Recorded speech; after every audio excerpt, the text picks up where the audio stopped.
सफर फिर आगे बढ़ा और एक चश्मे के पास लोगों का हजूम देखकर हम भी रुक गए। पानी शफाफ, हल्का और बेहद ठंडा, जायका ऐसा कि सर्दी में भी दिल चाहे कि बार बार ये पानी पिया जाए। ये सिर्फ एक पानी नहीं था, लोगों के लिए कुदरत का एक तोहफा था जो बगैर किसी दावत के लोगों को अपनी तरफ बुला रहा था। मकामी लोगों से मालूम हुआ कि इस चश्मे के पानी में शिफा है।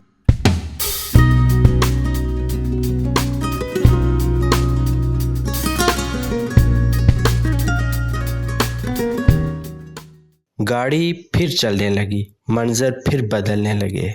थोड़ी दूर देखा तो चंद बच्चे अपने हाथों में सब्ज पत्तों से सजी हुई टोकरियां लिए खड़े थे और जो भी गाड़ी पास से गुजरती उसकी तरफ भागना शुरू कर देते। छोटे छोटे हाथों में छोटी छोटी टोकरियां जिनमें ताज़ा खुबानी सजी हुई थी। हमारी गाड़ी भी रुक गई और थोड़ा बाव करने के बाद हमने भी खुबानियां ले ली। मगर सच तो ये है कि दिल कहीं अंदर से ये चाह रहा था कि इनकी कीमत कम न की जाए।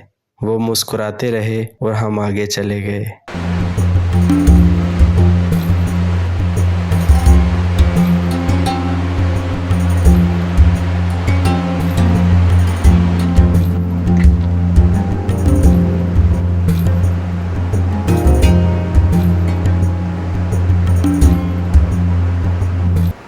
इस पानी में एक अलग ही कशिश थी जो हमें इसके और करीब ले आई। ठंडक और सर्दी के बावजूद मैं पानी में उतर गया। गाड़ी के टायर भी ठंडे हो गए। पानी से खेलते और नहाते ऐसे महसूस हुआ जैसे वक्त रुक गया हो और सारी थकन पानी के साथ बह गई हो।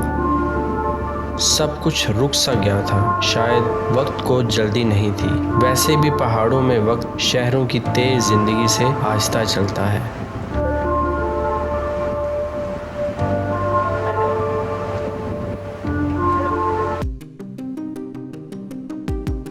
हमारी रात कलाम वैली के उसी बालकनी वाले होटल में ही गुजरी थी। पहाड़ों में गुजरी ठंडी रात जिसकी एक अपनी ही महक और खुशबू होती है, ये एहसास इंसान कभी भी नहीं भूलता। ऐसी रातें इंसान के दिल के अंदर ही बस जाती हैं।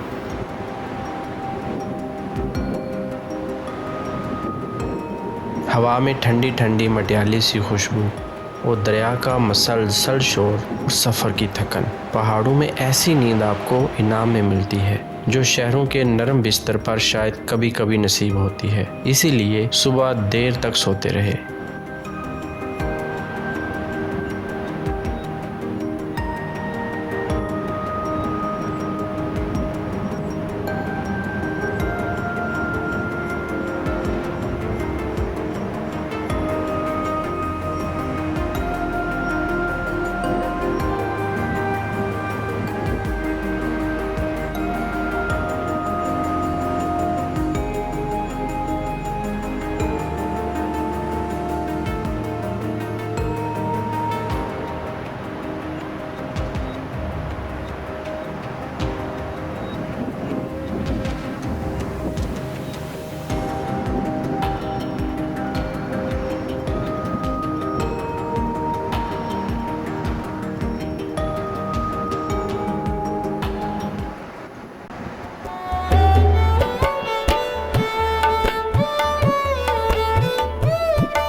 आज हमारा असल इरादा तो माउंटेन लेक जाने का था, मगर हमें इस बात का अंदाज़ा हो चुका था कि सफ़र पूरे दिन का होगा और हमारी थकन ने इस बात की इजाज़त भी ना दी। और वैसे भी हम झील पे सारा दिन गुजारना चाहते थे, लिहाजा ये तय हुआ कि आज ऊशु फॉरेस्ट देखा जाए, अतरोड़ की तरफ निकला जाए और कलाम के आसपास ही घूमा जाए।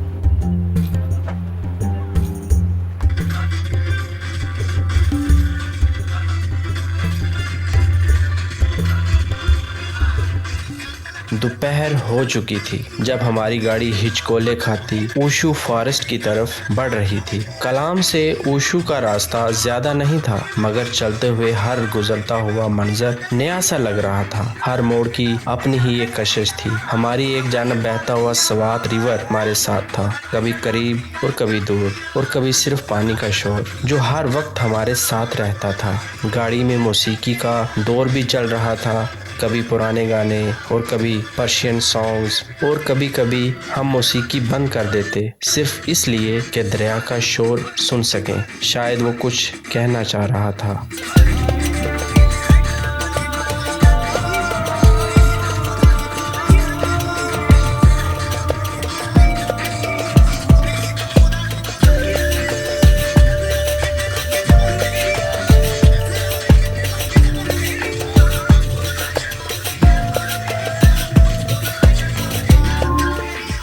पहाड़ों में एक अजीब सा सुकून मिलता है। इनकी खूबसूरती से इंसान बात करते करते चुप सा हो जाता है, और कभी तो रास्ते में ये पहाड़ हैबत ज़्यादा हो जाते हैं और इंसान इनसे आंख चुराने लगता है। बस यही सिलसिला जारी रहता है।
कर दिया।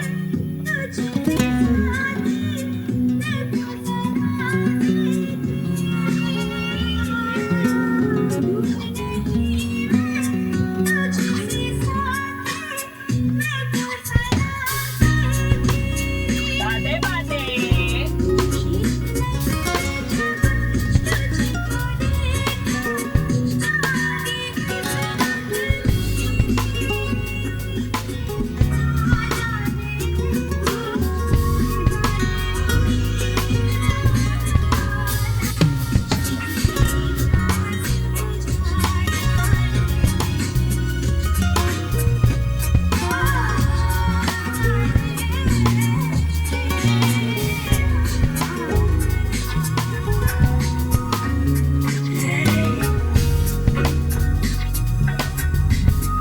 दोपहर को तो नहीं ना कुछ खाना, शाम को ही है। हाँ 10 लाख के दोस्त ले लेना।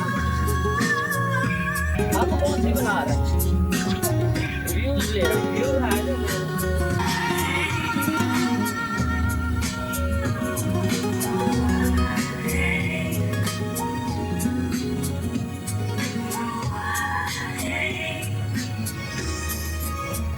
that's that. The planning. I love to drive like that. That's the plan, eh?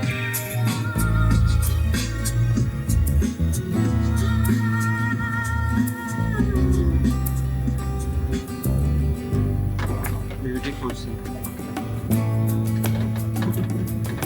ये गाड़ी है जाती है। ठीक है।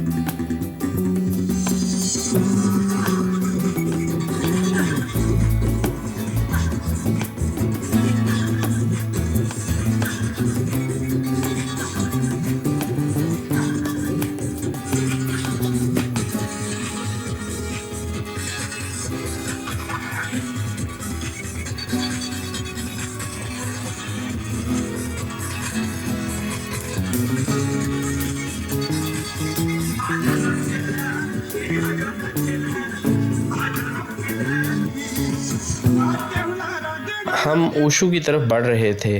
जो हम आगे बढ़ रहे थे, पहाड़ों की हवा में एक अलग ही ताजगी महसूस होने लगी थी। रास्ते में कहीं कहीं छोटे बड़े ठेलों पर मकामी खुबानियाँ सजी हुई थीं। हमने गाड़ी रोकी और वो ठंडी और मीठी खुबानियाँ भी अपने साथ रख लीं।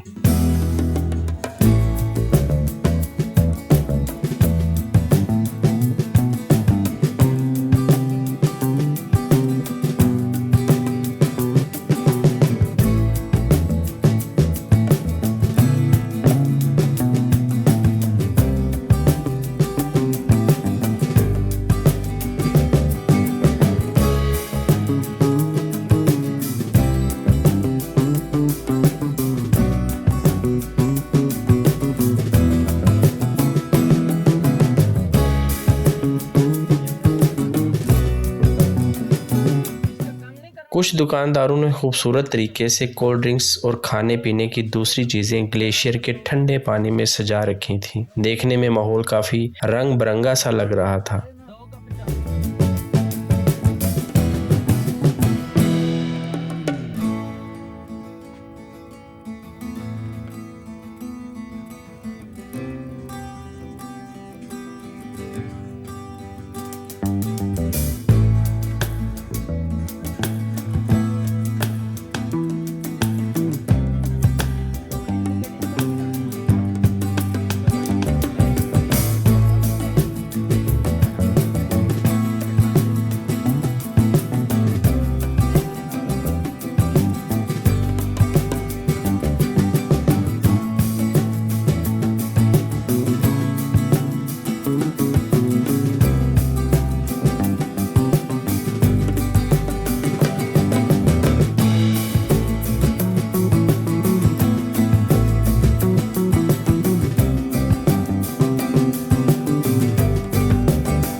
हमने चलते हुए एक बुज़ुर्ग से रास्ते के बारे में मालूमात भी हासिल की। वही रास्ता जो अतरोड़ और फिर कुमराट वैली की तरफ निकल जाता है। बुज़ुर्ग ने रास्ते की तो बहुत तारीफ़ की, मगर बात जब सड़क की हालत की हुई तो वो सिर्फ मुस्कुरा दिए। उनकी ये मुस्कुराहट हमारे लिए काफ़ी थी ये समझने के लिए कि वो रास्ता आसान नहीं था।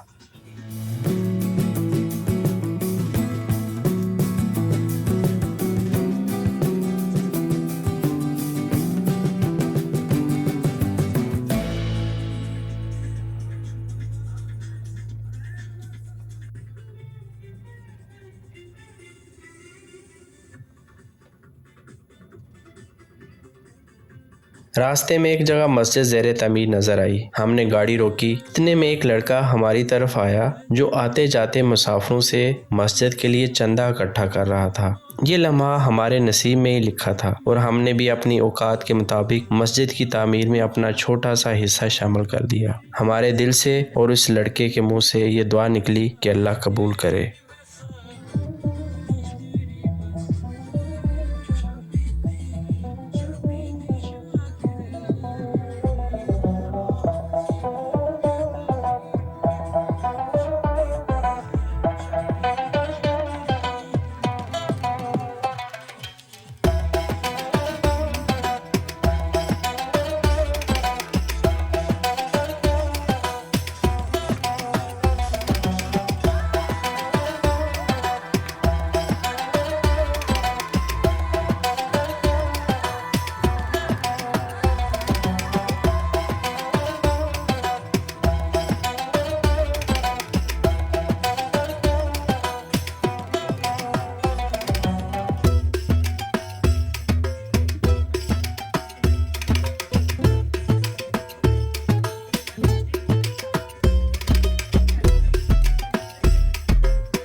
आखिरकार उशू फॉरेस्ट शुरू हो गया। मौसम भी अच्छा था, इसी वजह से वहाँ लोगों का रश था। लोगों को यहाँ लंबा टाइम गुजारना बहुत अच्छा लगता है। ये जंगल काफ़ी खूबसूरत है। घने और लंबे लंबे दरख्त जो बिल्कुल सीधी लकीर में ऊपर कहीं आसमान की तरफ निकल जाते हैं। हम देख रहे थे, जैसा कि होटल वाले ने हमें बताया था कि वहाँ काफ़ी रश होगा। उसने हमें ये भी बताया था कि कलाम में जो भी आता है वो अपना बहुत सा टाइम इस जंगल में गुजारना पसंद करता है। आज भी यहाँ अच्छी खासी रौनक थी। लोग दूर दराज से आए हुए लग रहे थे। लोग ग्रुप्स की शक्ल में अपनी अपनी फैमिलीज़ और दोस्तों के साथ बैठे हुए थे और कहीं नौजवान क्रिकेट और तस्वीरें बनाने में मसरूफ़ थे। मौसम साफ़ होने की वजह से यहाँ की खूबसूरती और रौनक कई गुना बढ़ जाती है। दरख्त ज़्यादा खूबसूरत और सब्ज़ लगते हैं। साफ नज़र आ रहा था कि कहीं कहीं धूप इन ऊंचे लंबे और घने दरख्तों से आंख मचोली खेल रही थी।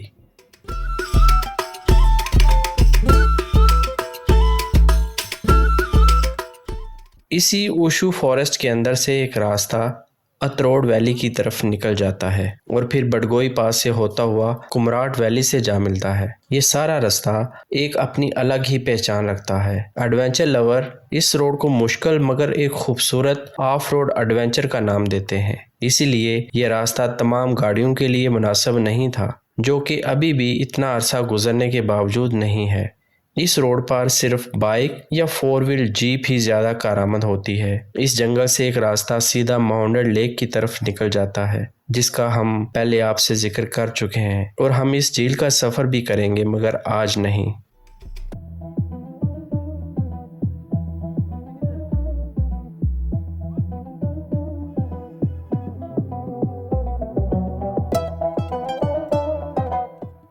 शाम आहिस्ता आहिस्ता करीब आने लगी। हमने काफ़ी वक्त उशू जंगल में गुजारा, बातें की, झील पर जाने का प्लान डिस्कस किया। पहाड़ों में शाम ज़रा जल्दी हो जाती है। सूरज जब एक पहाड़ के पीछे छुप जाता है तो समझो अंधेरा हो गया। बस अब कलाम की तरफ वापसी हो रही थी।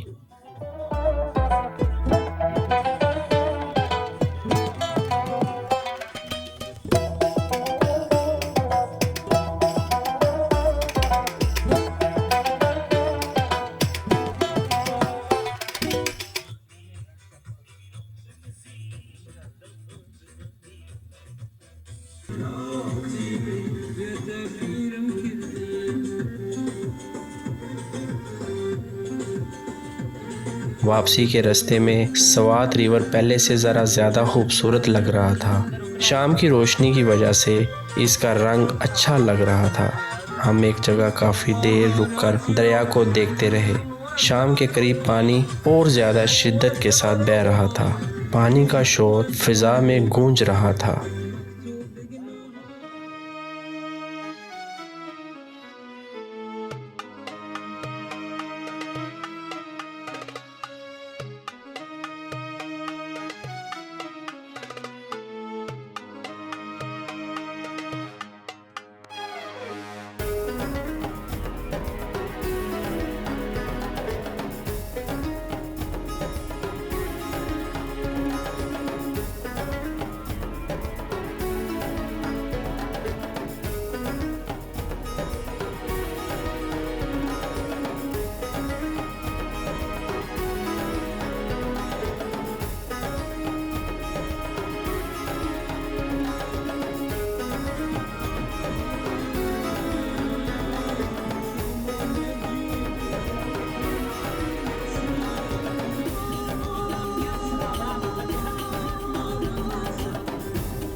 शाम अब ढलने लगी थी। ठंडक अब दोबारा बढ़ रही थी और हम आहिस्ता आहिस्ता अपने होटल की तरफ लौटने लगे।